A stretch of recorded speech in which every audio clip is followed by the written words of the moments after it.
अस्सलाम वालेकुम my social media family, hope you are all fine. और वीडियो का आगाज़ इस दुआ और उम्मीद के साथ कि आप सब खैर आफियत से ही होंगे। मेकअप रूम में जाते साथ ही बैठते साथ ही मेकअप की गुफ्तगू कम और इसके साथ साथ जो सियासी गुफ्तगू होती है वो हमारी बहुत ज़्यादा होती है। ये तो आपने पिछली वीडियो में भी देखा होगा। और इस मेकअप रूम में जितने हम लोग मौजूद होते हैं उसमें कौन किसका वोटर है और कौन किसका सपोर्टर है ये भी आपने शायद पिछली वीडियो में देख ही लिया होगा।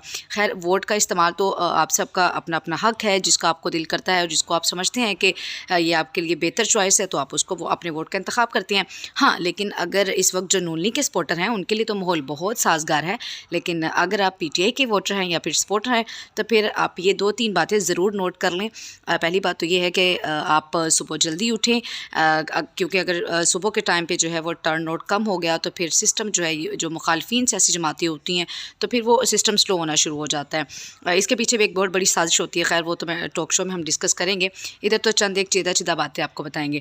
और दूसरी बात ये होती है कि अगर ये वाला तासुर कि आप वहाँ पे जाके जो है वो अपनी पार्टी के पीटीआई के यानी कि ना तो झंडे लेके जाएंगे, ना आप कुछ बैनर्स उसके लगाएंगे, ना आप वहाँ पे जाके कोई नारे लगाएंगे, कुछ भी ऐसा काम आपने नहीं करना। अगर आप ये वाली हरकतें करेंगे तो आपको वहाँ पे वोट कास्ट करने नहीं दिया जाएगा।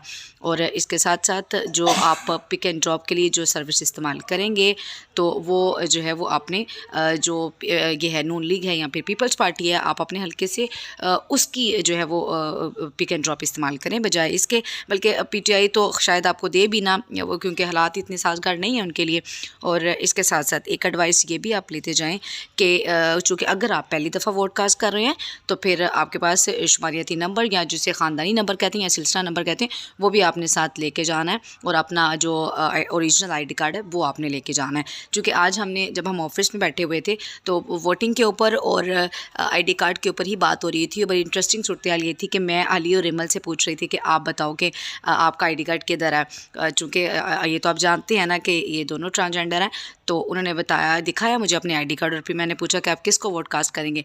और एक ट्रांसजेंडर जो हैं जिसका हमें पता है कि वो उसी हल्के से इलेक्शन लड़ी हैं जहाँ पे बिलावल ज़रदारी का वोट कास्ट होगा। बिलावल ज़रदारी जिस हल्के से जो है वो उम्मीदवार हैं, तो वो हल्का जो है वो रिमल का है, अली का वो हल्का नहीं है।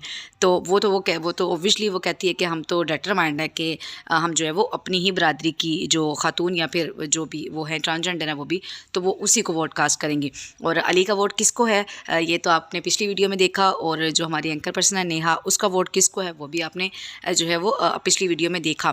खैर, जो पीएमएलएन के सपोर्टर्स हैं, वोटर्स हैं, उनके लिए तो माहौल बहुत साजगार है। लेकिन अगर आप पीटीआई के वोटर हैं या फिर सपोर्टर हैं तो फिर आपने खसूसी तौर पर एहतियात करनी है, सुबह जल्दी उठना है। और इसके साथ साथ जो है वो नारे नहीं लगाने। दोबारा वही बात आपको बता रही हूँ कि आपने बैजेस नहीं लगाने, चुप करके वोट कास्ट करके आपने आराम से घर आ जाना है, क्योंकि मुल्क में दफ़ा 144 नाफिज है। और अगर आप इसकी खिलाफ वर्जी करते हैं तो आपके ख़िलाफ़ जो है वो सख्त किस्म की कार्रवाई की जाएगी। लेकिन अगर पीएमएलएन के वोटर या फिर सपोर्टर्स कुछ ऐसा करते हैं तो उनके ख़िलाफ़ किसी किस्म की कोई कार्रवाई नहीं की जाएगी। इसलिए, और बताना भी आपने किसी को नहीं है। अगर वहाँ पे पोलिंग स्टेशन पे भी अमला भी आपसे ये इन्फॉर्मेशन लेता है, पूछता है कि आप किसको वोट कास्ट करने के लिए आए हैं, तो आपने नहीं बताना कि आप जो है वो पीटीआई को वोट कास्ट करने के लिए आए हैं। आपने चुप करके पोलिंग बूथ पे जाके अपना वोट कास्ट करना है और पुरसकून माहौल में जो है वो घर वापस आना है। वहाँ पे खड़े बिल्कुल भी नहीं होना। अपने जो जज्बात हैं वो आप अपना वोट कास्ट करके अदा कर सकते हैं, लेकिन आपकी जान जो है वो आपके घर वालों को बहुत अजीज़ है। और ये इनके लिए जो पॉलिटिशियंस होते हैं या सियासतदान होते हैं, खुदारा इनके लिए ना तो आपस में लड़ाई झगड़ा करें, ना फिर इर्द गिर्द कहीं पर लड़ाई झगड़ा करें, बल्कि माहौल को जो है वो साजगार रखें, क्योंकि आपकी जान जो है वो आपके घर वालों को बहुत अजीज़ है। इसके साथ साथ आपने लुक तो आज खैर देख ली होगी। लुक की बात इसलिए नहीं की क्योंकि आज हम जितनी देर तक मेकअप रूम में थे तो हमारी जो है वो इसी चीज़ के ऊपर डिस्कशन हो रही थी। तो मुझे लगा कि मुझे जो है वो इस वीडियो में भी इसी चीज़ को डिस्कस करना चाहिए। और फिर हमने उसी चीज़ को डिस्कस किया। बाज़ औक़ात तो सियासी डिस्कशन करते करते हमारी इतनी हाइप क्रिएट हो जाती है, जो कि पिछली वीडियो में भी होगी। और ये होनी भी चाहिए। जिस पार्टी से आपकी एफिलिएशन होती है वो आप करें, लेकिन आप ज़ातियात पे ना उतरें, तो ये एक बुरी चीज़ होती है। हम भी जब हम एंकर्स जब बैठे होते हैं तो हमारा भी बहुत सी चीज़ों के ऊपर इख्तिलाफ़ होता है, लेकिन वो तहज़ीब और तमीज़ में होता है। Thank you.